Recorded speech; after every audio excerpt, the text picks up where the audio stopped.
nostalgia. In summer of this year, Adobe Flash was shut down, meaning tons of browser games will be gone forever. But let's go back. From the late 90s to early 2010s, Adobe Flash, originally known as Macromedia Flash, was a tool that helped in the development of tons of games and animations. Today we're going to be focusing on the games. Browser games, also known as Flash games, were hosted on tons of websites, some of the more popular being Kongregate, Armor Games, Newgrounds, NotDoppler, Miniclip, NinjaKiwi, and CoolMath, to name a few. The zoo will be divided up into two sections. In the first, I'll talk about the Flash games I played the most throughout my Flash game playing days. In the other section, I will discuss the future of these games, involving ports and all that stuff. That being said, let's get onto the games, starting with some fan games.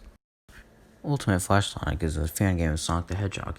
This is actually my first exposure to the Sonic franchise, and I legitimately thought this was an official game until I finally noticed one day at the beginning where it says they aren't associated with Sonic Team. The game for the most part is fun. It's basically like classic Sonic. I know why they didn't create them, but I honestly really like the sprites for Sonic and the others. There are of course some issues. Some stages can feel wonky, and controls, mainly the jump button, will feel pretty unresponsive at times, but overall it's a pretty solid Sonic fan game and I recommend it. Can't wait to pop open Sonic Mania Plus! Mario Forever Flash is yet another fan game I thought was real. That's less one though, I promise. This one was even more... I like this one even more than Ultimate Flash Sonic. Just like the last one, I really like the sprites, but these are actually original. The music was also too. Each level different from one another, and I had a really good time revisiting it. Of all the fan games I talk about here, this is the one I like the most. I really like Mario Combat. It was a game I kept coming back to over the years. It's a short but sweet action platform where you play as Mario and beat up Koopas and eventually Bowser. The mechanics were unique in a way I hadn't seen before in games like these. There's some problems with the game. My main issue is that the final boss is that sometimes if you die on it, all the breaths of fire Bowser shoots out will still be there when you respawn and it can still damage you. Got half my health taken off when I was replaying the game because of this. If the developers of this game are somehow watching, if there's a full, longer version of this game, obviously you have to make it something separate from Mario, I would play it.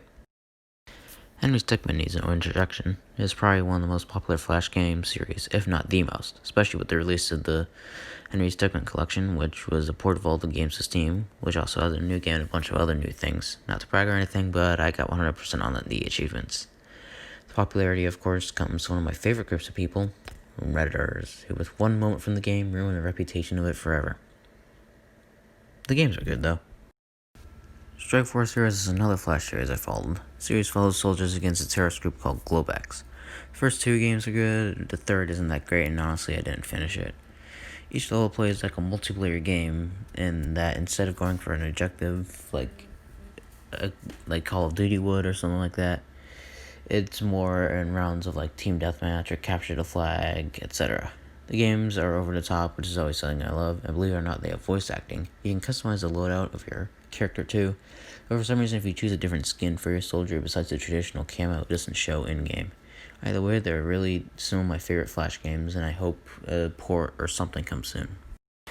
Snoring is a game about a group of cruel animals forcing a poor elephant to wake up from its slumber, sometimes even knock it to its death. You monsters.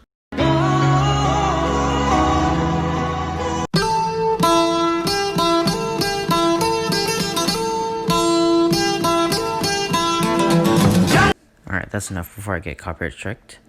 Gunblood is a series of Western-style standoffs that get progressively more and more difficult.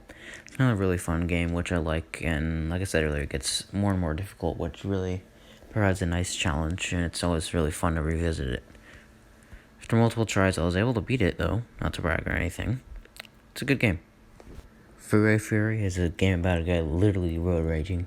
It's very similar to classic arcade games. I'm specifically reminded of this one game I played on a long screen of a guy riding on a motorcycle to get to his wedding or something like that.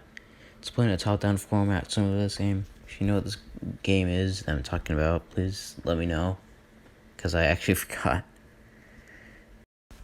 Red Remover is a puzzle game about removing red shapes. There's a lot to it that makes it unique, such as the 4 planes of gravity and other color shapes like blue and green.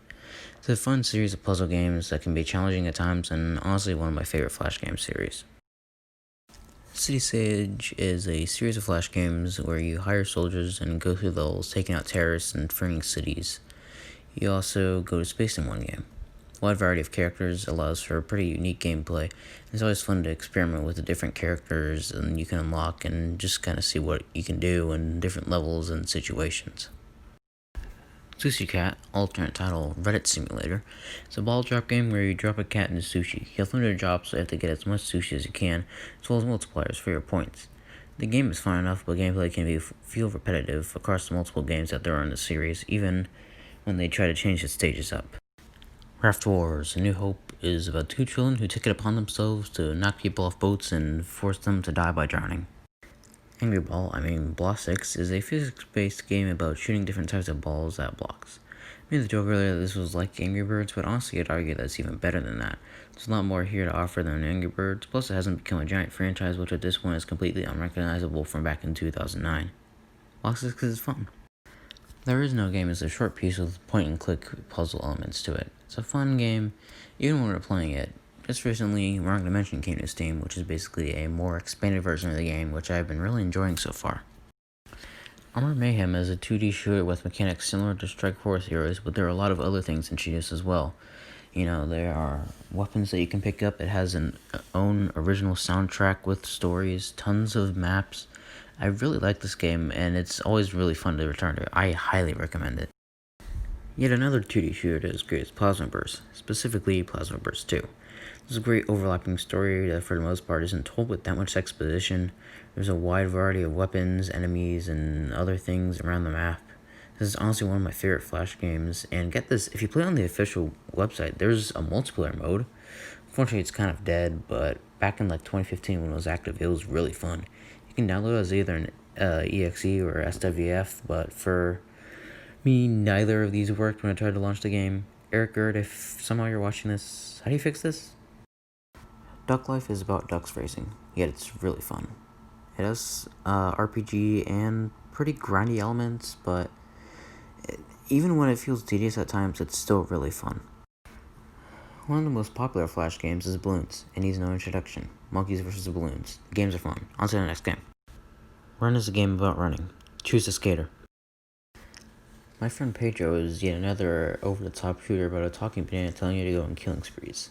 I've used this word a lot in this video, but it's very unique in how it approaches action and its levels. A larger, more expanded version of it is on Steam, Switch, and Xbox, and it's really fun. Honestly, one of my favorite Devolver Digital games. I highly recommend it. Haunt the House is a game where you are the stalker. You are Jason Voorhees. Actually, not that far. It's about a ghost who can possess things and mess with them in order to scare people out of a house you're living in. This is a shorter game, but it's always fun to revisit it.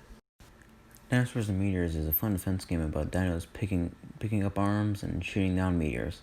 It's essentially an endless game where you just have to see how long you can go before you get wiped out. This is another game I would love to see an expanded version of, as the game can feel kind of limited, mainly with the fact that there are only 4 types of dinosaurs you can deploy. Red Ball is a series of platformers about a red ball. The games are fun, but they eventually got to just be new parts of Red Ball 4. They're alright, but I much prefer the simplicity of the originals. Angular Momentum is kind of odd to me. The gameplay is simple enough, but it has a very late 90s, early 2000s feel. One thing that especially gives that sense off to me is what is always at the top of the game. Now, there are a ton of other games I didn't mention here, such as Awesome Tanks, Wheelie, Snail Bob, Color World, Cactus McCoy, Neon Rider, Enough Plumbers, Jack in Box, which is Enough Plumbers but better, Wheelie, Apple Shooter, The Peacekeeper, Catch the Candy, or Tarzan Ball, or IQ Ball, Tasty Planet, Hanger, Mouse Under Siege, World's Hardest Game, Electric Man 2, How to Raise a Dragon, Rogue Soul, Johnny Upgrade, Super Press Space to Win, Action RPG 2009, Burrito Bison, Raise, Ninja Painter, Tank Trouble, Unfair Platformer, Awesome Planes, Fireborn, Water Girl, Liz Cannon, Taking Ninja Academy, Robo Rampage, Earn a Die, Space is Key, Super Targa Tros, Super Meat Boy, Line Rider, Kabooms, and last but not least, the Papa Louie games. In this section of the video, I'll be listing Flash games I know for sure you can play elsewhere besides your internet browser. I'm going to be listing them in categories based off of where you can find them. The following can be found on Steam: Snowbob 2, Henry Stickmin Collection, Haunt the House, Terror Town, City Siege, Factor Island, which sucks by the way, Duck Life, 3 of them, Monkey Go Happy 1 through 5, Bloons, Ninja Kiwi Archive. By the way, you can get all of the Bloons games except for 6 for free if you get that. Super Fancy Pants Adventure, Fireboy and Water Girl Elements, Super Meat Boy, Earn to Die 2, There Is No Game, Hanger World, Wheelie, My Friend Pedro, and Tasty Planet. The next category are games you can find on mobile. They are Ninja Painter, Papa Louie's, like a bunch of them are there, Blossix 3, which is iPad only, Snail Bob, Red Ball, Red Remover, Wheelie, well, I'm not 100% sure if this is put there by the actual makers of the game or not. Bloons, Tank Trouble, Fireboy and Water Girl, same with Wheelie, Strike Force Heroes Extraction, Dinosaurs and Meteors, Ninja Painter, The Peacekeeper, Hanger, Line Rider, Earn to Die, Awesome Tanks, Jelly Dad Hero, Freeway Fury, Drive for Cash, Sushi Cat, Monkey Go Happy, Burrito Bison, Super Fancy Pants Adventure, Haunt the House, Terror Town, and Cool Math Mobile Collection. The last and shortest category are available on console, with Line Rider, My Friend Pedro, Super Meat Boy, and Bloons. There are a ton of other Flash games out there. I barely even scratched the surface with what I've covered here. You have until December to play these games, and a lot more before they're gone or move somewhere else, so I recommend doing it now before it's too late. Thanks for watching.